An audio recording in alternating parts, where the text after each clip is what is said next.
Hey everybody, this is a very unusual MTO in that I'm doing it over several different games. And you may be wondering, well, why are you doing it over several different games, many of which are in different genres? Well, it's because they were all sent to me in a single bundle by Fusion Bunny, so thank you for that, it is greatly appreciated. But these particular games I just couldn't get into, and as a result, I haven't been able to play them through to the end. On top of that, I don't really have all that much to say about them anyway. They're fairly simple games for the most part, so I felt like making individual videos on these games was just a waste of bandwidth and all that.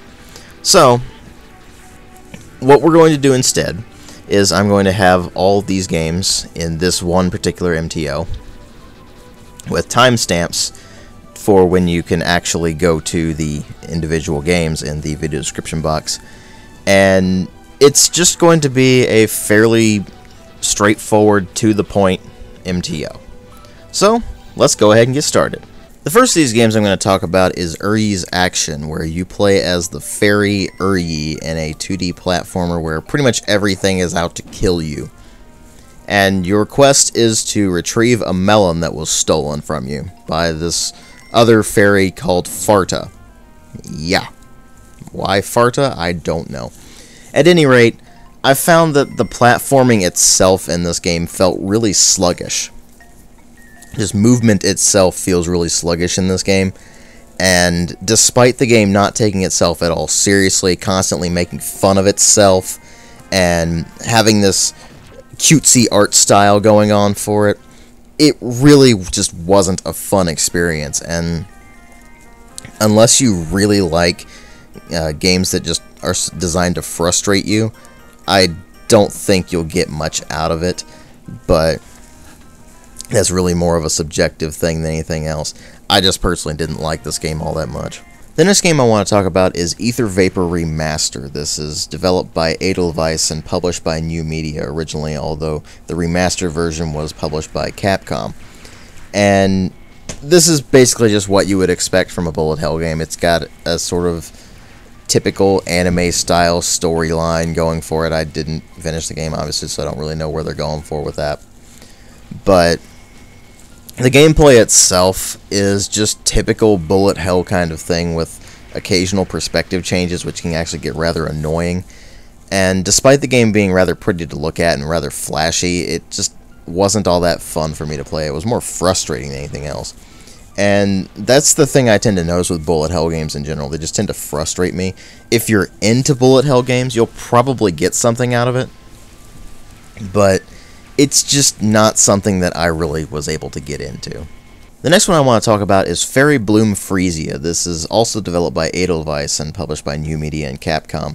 And this one is effectively a brawler, a 2D style brawler, but it's with 3D graphics, where you basically just beat the living crap out of these monsters, which are almost look like slimes for the most part, at least for the beginning of the game.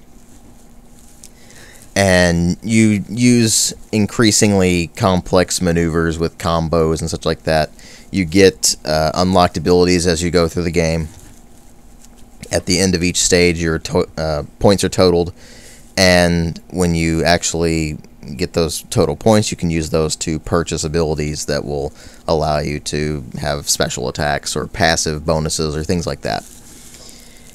And there really wasn't all that much plot as far as I saw. It was just you play as a fairy who's protecting the forest, and I didn't really find anything that really got me into this game. And unlike the previous two games, where the controls really weren't that big of an issue because they're very simple games, in this particular case, it took a lot of getting used to the controls. It was very obvious that they were pretty much designed around a gamepad rather than the keyboard.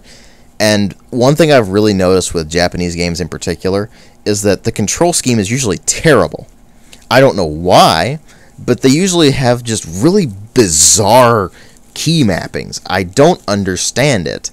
And this was one of those cases where I had to actually go into the options menu and see what it was that I was having to use for my controls. And once you get used to that, it's fine, but It got really annoying when you're having to do that in a brawler setting where controls are a really important thing.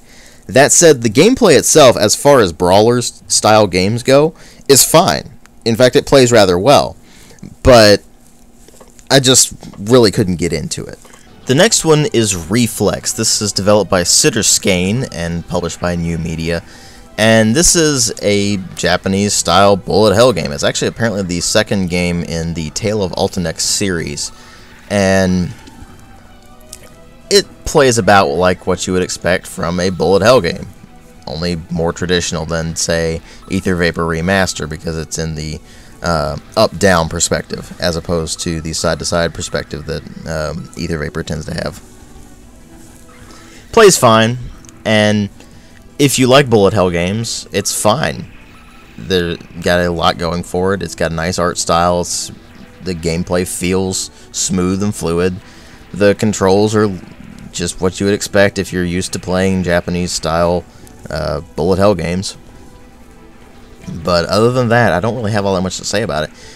I don't particularly like bullet hell games. They're okay, it's just I don't really enjoy the genre as much as I probably would have a long time ago when I was more into these scrolling shoot-'em-up games.